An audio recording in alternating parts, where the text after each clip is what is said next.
YouTube channel R A सच्ची story audio आप सभी दोस्तों का स्वागत करता है। दोस्तों, बेखबर इश्क का पार्ट नंबर 11 शुरू करने से पहले आप सभी दोस्तों से रिक्वेस्ट है, आप हमारे चैनल पे नए हैं तो हमारे यूट्यूब चैनल को सब्सक्राइब ज़रूर कर लेना और बेल आइकन को ज़रूर दबा लेना ताकि इस तरह की स्टोरी आपको रेगुलर सुनने के लिए मिलती रहे। दोस्तों, बेखबर इश्क का पार्ट नंबर 11 आपको अच्छा लगे तो लाइक करें और कमेंट करें और अपने दोस्तों में शेयर करें। चलिए शुरू करते हैं बेखबर इश्क का पार्ट नंबर 11। आखिरकार अर्जुन ने ही चुप्पी तोड़ते हुए पूछा, कैसी हैं आप? ठीक हूँ। यहाँ कैसे? इंटरव्यू के लिए आई थी। वैसे आप यहाँ कैसे? यही नौकरी करता हूँ। गुड में लेट हो गई थी आने में, वो तो देखकर पता चल ही गया था। आप वही रहते हैं अब भी? हाँ, वही रहता हूँ। काफ़ी वक्त बाद मिले ना? हाँ, वैसे हम सुबह बस में भी मिल चुके हैं। कब? मैंने तो आपको नहीं देखा। देखा तो आपने अभी भी नहीं था। हाँ, मैं ज़रा जल्दी में थी। बस में कब मिले? आपने बस से उतरते हुए किसी लड़के को सॉरी कहा था। हाँ, कहा तो था। आप कहाँ थे? वो लड़का मैं ही था। तो आपने टोका क्यों नहीं? यूँ ही आप जल्दी में थी तो क्या कहता। हाँ, चलिए, मिलना था इसलिए यहाँ मिल गए। रूम पर चल सकती हैं आप मेरे साथ, अगर वक्त हो तो। कामना ने सिर हिलाकर स्वीकार किया जता दी तो अर्जुन ने तबीयत खराब का बहाना करके लीव ले ली और कामना के साथ घर आ गया। अंदर एंट्री करते हुए वो बोला, मुझे भूल गई थी या याद था अभी? याद थे, कामना ने धीरे से कहा। सच कह रही हो या पूछ दिया तो बस मन रखने के लिए कह दिया। कामना अब कुछ नहीं बोली। अर्जुन किचन की तरफ बढ़ते हुए बोला, आप बैठिए, मैं चाय लाता हूँ। कामना उसे लौटते हुए बोली, आप रहने दीजिए, मैं बना देती हूँ। वैसे भी काफ़ी दिन हो गए हैं मुझे यहाँ चाय बनाए हुए। मैं भी आ जाऊँ किचन में, इसी बहाने पुरानी यादें ताज़ा हो जाएंगी। अर्जुन ने जेब में हाथ रखते हुए कहा। हाँ, आ जाइए, कामना ने हल्के से मुस्कुराते हुए कहा। दोनों साथ ही किचन में चले आए। कामना चाय बनाने लगी और अर्जुन उसके पीछे दौड़ा। थोड़ा सा हटकर खड़ा उसे देखने लगा। अचानक कामना का हाथ गर्म बर्तन से छू गया और उसने फौरन अपना हाथ झटका तो पीछे खड़े अर्जुन की आंख में उसकी उंगली लग गई। अर्जुन ने अपनी हथेली से अपनी आंख को ढक लिया और दूसरी तरफ को मुड़ गया तो कामना उसे देखते हुए बोली, क्या हुआ? आंख में लग गई क्या? कुछ नहीं हुआ, मैं ठीक हूँ, कहते हुए अर्जुन ने जाना चाहा तो कामना उसके सामने आ गई और बोली, फिर हाथ क्यों नहीं हटा रहे आप? अर्जुन ने जाना चाहा तो कामना ने उसकी बाह को पकड़ लिया और हाथ हटा दिया। वह एड़ी उठाकर अर्जुन की आंखों में फूंक मारने लगी तो कुछ पल बाद अर्जुन उसे चुपचाप देखने लगा। जाने क्या हुआ कि कामना भी उसकी निगाहों में जैसे होश ही गई और वह भी एकटक उसकी आंखों में देखने लगी। फिर वो उसकी तरफ कुछ अजीब सा खिंचाव महसूस करने लगी तो हटने को हुई, लेकिन अर्जुन ने उसका हाथ पकड़ लिया और उसे खुद से दूर नहीं होने दिया। दोनों एक दूसरे की निगाहों में देखते हुए बाहों में समाने ही वाले थे कि तभी कामना का फोन बज गया तो वो हट गई और पर्स से फोन निकालकर बात करने लगी। हेलो, हाँ कामना, यहाँ आओगी मेरे पास? आज नहीं आ पाऊंगी। क्यों? आज क्यों नहीं? देखूंगी, वक्त मिला तो बाद में फ़ोन करती हूँ। ओके ठीक है। कामना ने फ़ोन रखा, फिर दीवार से टिककर खड़े अर्जुन से बोली, आप चलिए, मैं चाय ले आती हूँ। अर्जुन चुपचाप चेयर पर बैठ गया। कामना चाय ले आई और एक कप उसे देने लगी तो वो बोला, आप भूल रही हैं, मैं चाय नहीं पीता।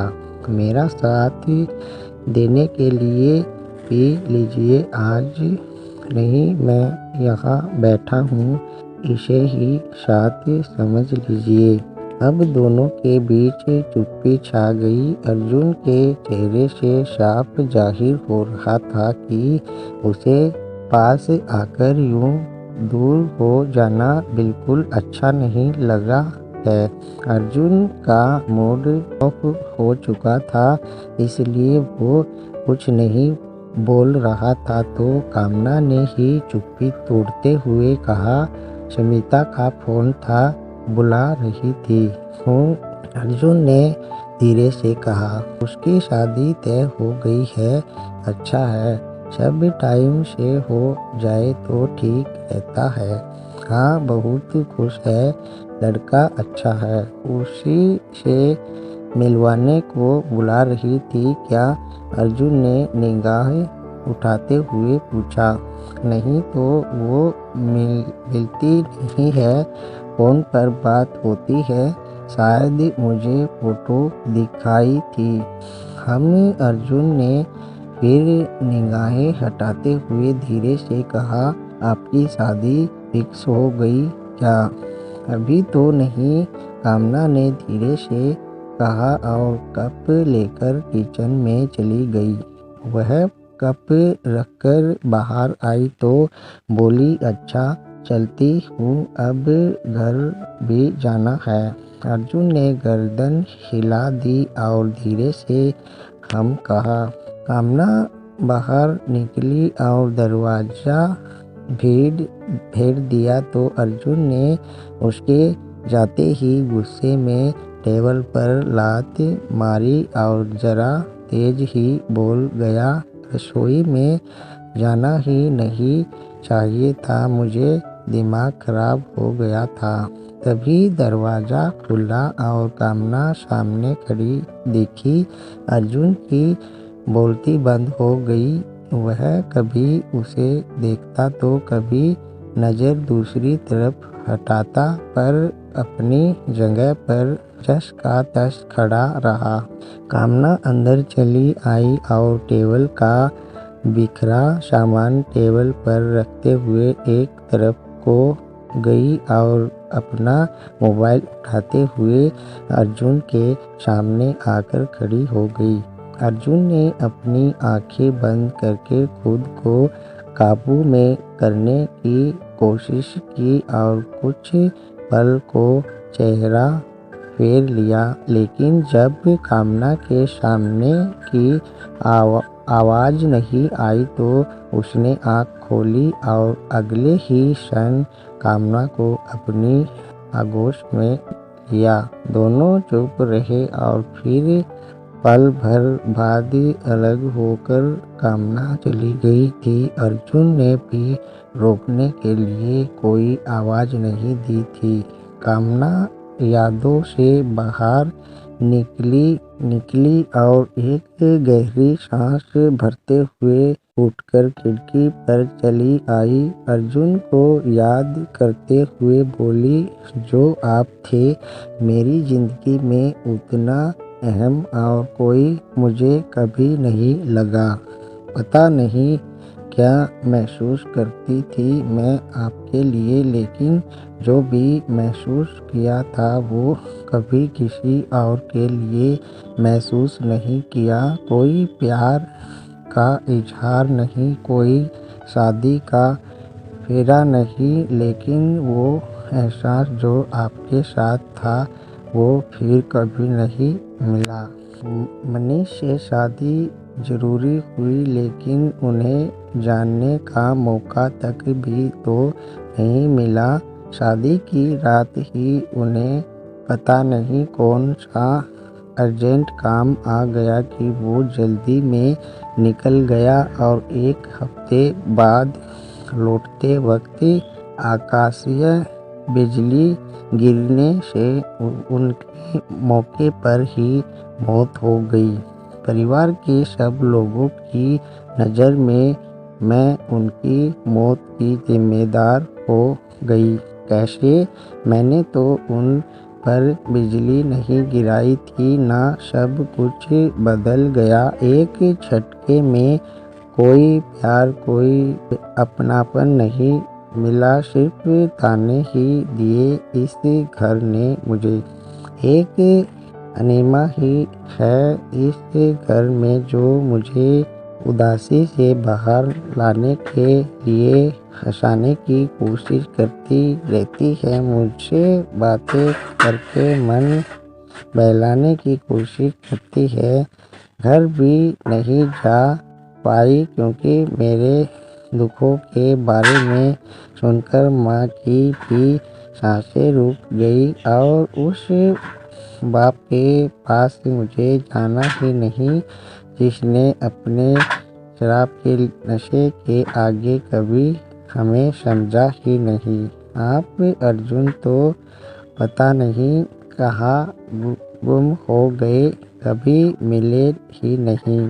फिर आप बहुत हिफाजत से मेरी हिफाजत करते थे, लेकिन सही कहा था आपने कि मैं समझदार नहीं हूँ, इसलिए तो यहाँ से निकल नहीं पाई। अकेली रहने के लायक नहीं हूँ मैं, और आपके जैसा इंसान कहाँ मिलेगा। अब मिलेंगे तो मानिक जैसे रेडिए। अनेक बीच रहने से अच्छा है कि यही रहूं, एक छत तो है सर पर। वैसे लोग कहते हैं कि प्यार कभी भुलाया नहीं जा सकता, तो क्या आप मेरा प्यार थे? क्योंकि हर दर्द, हर आह पर मुझे जिसकी याद आती है वो आप हो। भूल नहीं पाती कभी आपको। लोग कहते हैं ना कि किसी प्रेतात्मा का साया आ गया है, कुछ उसी तरह मुझ पर आपका साया है, जैसे आपका ख्याल छूटता ही नहीं। देख रहा था वह मन ही मन बेचैनी से बोला, कुछ अजीब सा महसूस हो रहा है। कोई है जो मुझे याद कर रहा है। आइनिया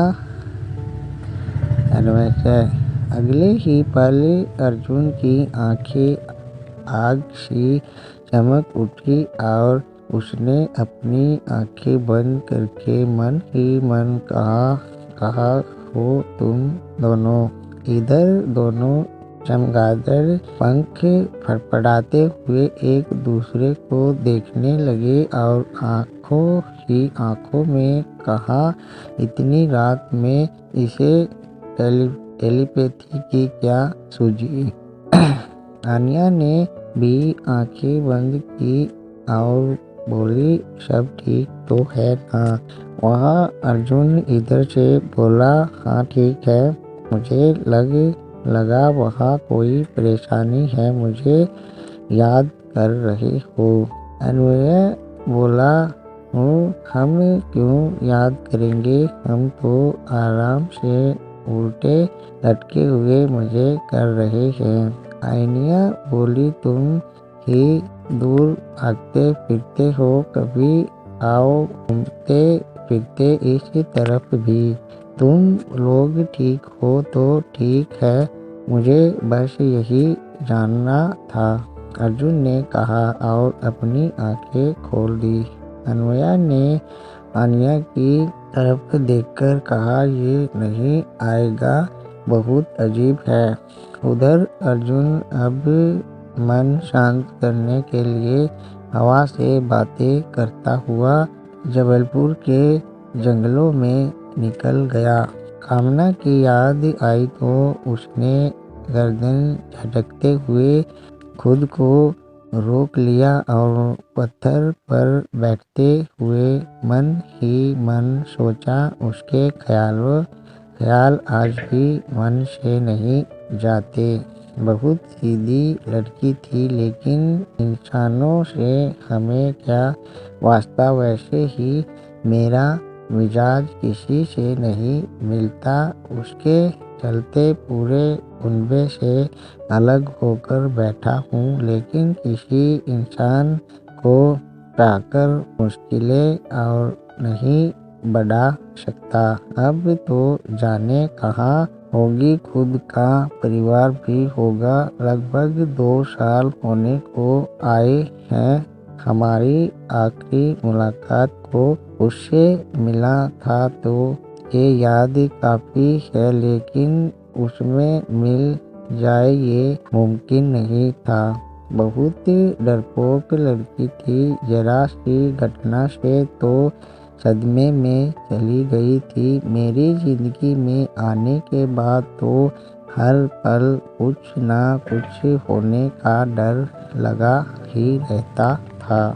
पहली बार उसका पीजी जाना बिल्कुल अच्छा नहीं लगा था, पर अच्छा ही हुआ था जो वो चली गई। ज़्यादा किसी से अटैच होने की ज़रूरत नहीं। मुझे मिलना लिखा होगा तो मिलेंगे कभी फिर उसी तरह। अचानक आँखों को तसल्ली मिल जाएगी तुम्हें देखकर। तुम्हारी खुशबू से मैं तुम्हें महसूस कर लूँगा। बारिश की बूंदें छूती है ना जिस तरह ज़मीन को, बस उसी तरह तुम्हें होने की ख्वाहिश सी उठी थी मन में।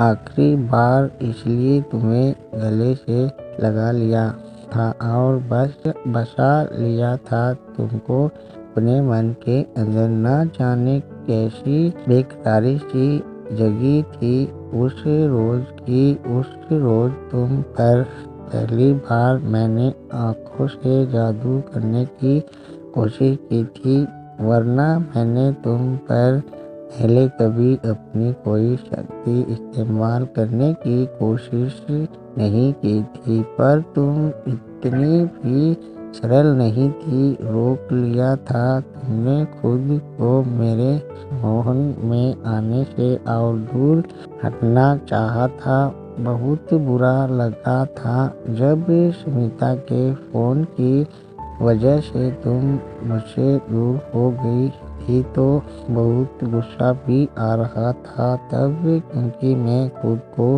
रोक नहीं पा रहा था।